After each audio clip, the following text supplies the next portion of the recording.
28 दिसंबर 1885 ये वो दिन था जब देश की सबसे पुरानी राजनीतिक पार्टी भारतीय राष्ट्रीय कांग्रेस वजूद में आई थी।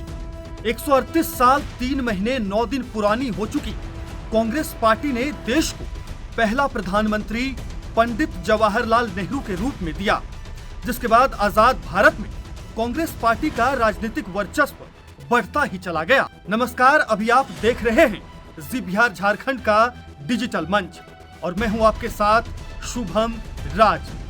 भारत की राजनीति में एक वो भी समय था जब देश के अधिकांश राज्यों में कांग्रेस का ही बोलबाला था।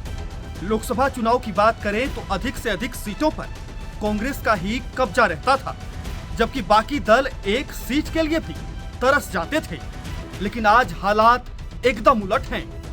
आज कांग्रेस कई राज्यों में एक एक सीट के लिए तरस रही है। अब बिहार में ही कांग्रेस पार्टी की हालत को समझिए। बिहार में महागठबंधन को लालू प्रसाद यादव लीड कर रहे हैं। ऐसा हम इसलिए कह रहे हैं क्योंकि सीट शेयरिंग का फॉर्मूला यही इशारा कर रहा है। मानो कांग्रेस पार्टी आरजेडी की छत्र छाया में चुनाव लड़ रही है। यही वजह है कि बिहार में कांग्रेस को लोकसभा चुनाव लड़ने के लिए महागठबंधन में 9 सीटें दी गई हैं। ऐसे में यह कहना गलत नहीं होगा कि लालू प्रसाद यादव ने कांग्रेस के साथ बिहार में बड़ा खेला कर दिया है। दरअसल आंकड़ों पर नजर डालें तो पता चलेगा कि लालू यादव ने कांग्रेस को वो 9 सीटें दी हैं, जिनमें 7 सीटों पर तो कांग्रेस को ही नहीं पता होगा कि आखिरी बार उनको वहां कब जीत मिली थी। 9 में से केवल किशनगंज सीट ही ऐसी है जहां कांग्रेस का सीटिंग सांसद है, जबकि एक सीट पर 2009 में कांग्रेस प्रत्याशी को आखिरी बार जीत नसीब हुई थी। तो वहीं 6 सीटों पर तो अंतिम बार 1984 के सहानुभूति लहर में कांग्रेस प्रत्याशी जीते थे।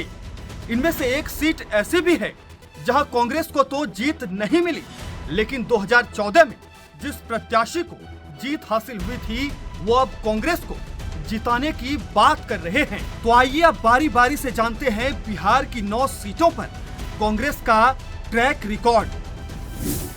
9 सीटों में सबसे पहले बात करते हैं समस्तीपुर लोकसभा सीट की। समस्तीपुर लोकसभा सीट पर अंतिम बार जिस कांग्रेस प्रत्याशी ने जीत हासिल की थी उनका नाम था रामदेव राय।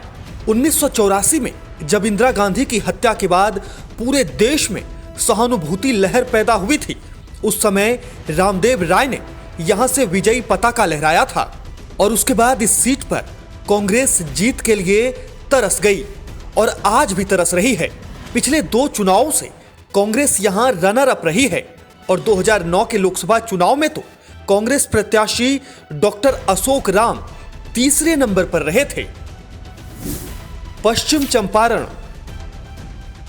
चंपारण सीट की बात करें तो 1984 में आखिरी बार कांग्रेस की ओर से मनोज पांडे ने जीत हासिल की थी।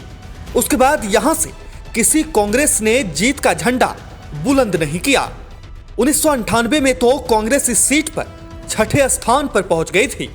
2009 में अनिरुद्ध प्रसाद उर्फ साधु यादव कांग्रेस से लड़े थे और 70,001 वोट पाकर तीसरे स्थान पर रहे थे। इस बार फिर यह सीट कांग्रेस के खाते में आई है। पटना साहिब सीट भी इस बार कांग्रेस के खाते में आई है। इस सीट से आखिरी बार कांग्रेस की ओर से 1984 में प्रकाश चंद ने जीत का उजाला फैलाया था। उसके बाद से कांग्रेसियों के मन में इस सीट को लेकर हार का अंधेरा कायम रहा। पिछले 2 चुनाव यानी 2014 और 2019 में कांग्रेस यहां दूसरे स्थान से आगे नहीं बढ़ पा रही है। जबकि भागलपुर सीट पर कांग्रेस को आखिरी बार जीत 1984 में नसीब हुई थी और उस समय कांग्रेस के दिग्गज नेता भागवत झा आजाद जीतकर लोकसभा पहुंचे थे।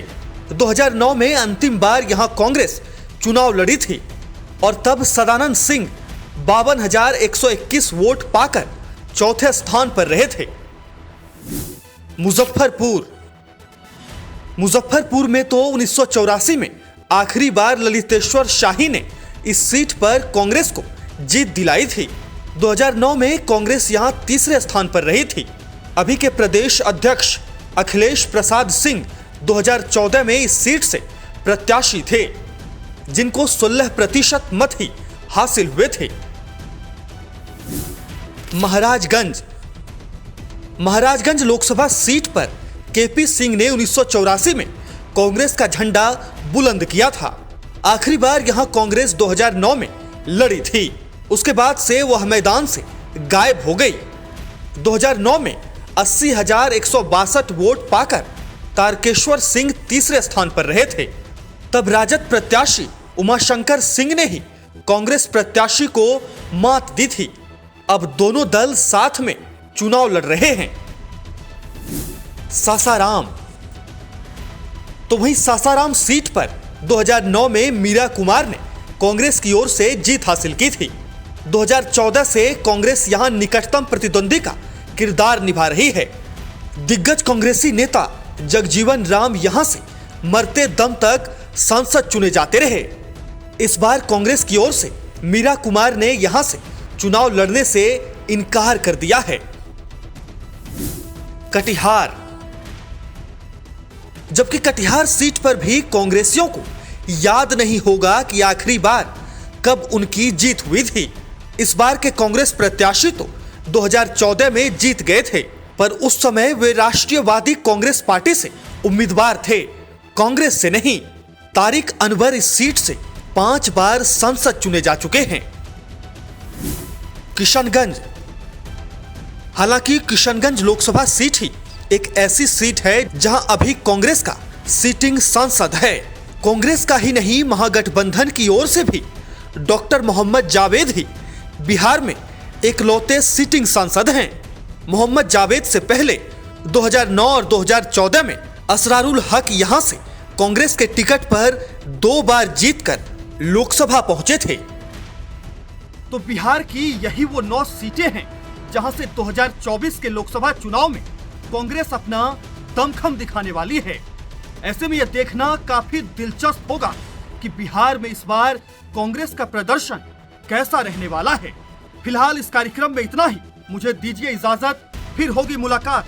अपना रखिएगा बहुत ख्याल। नमस्कार।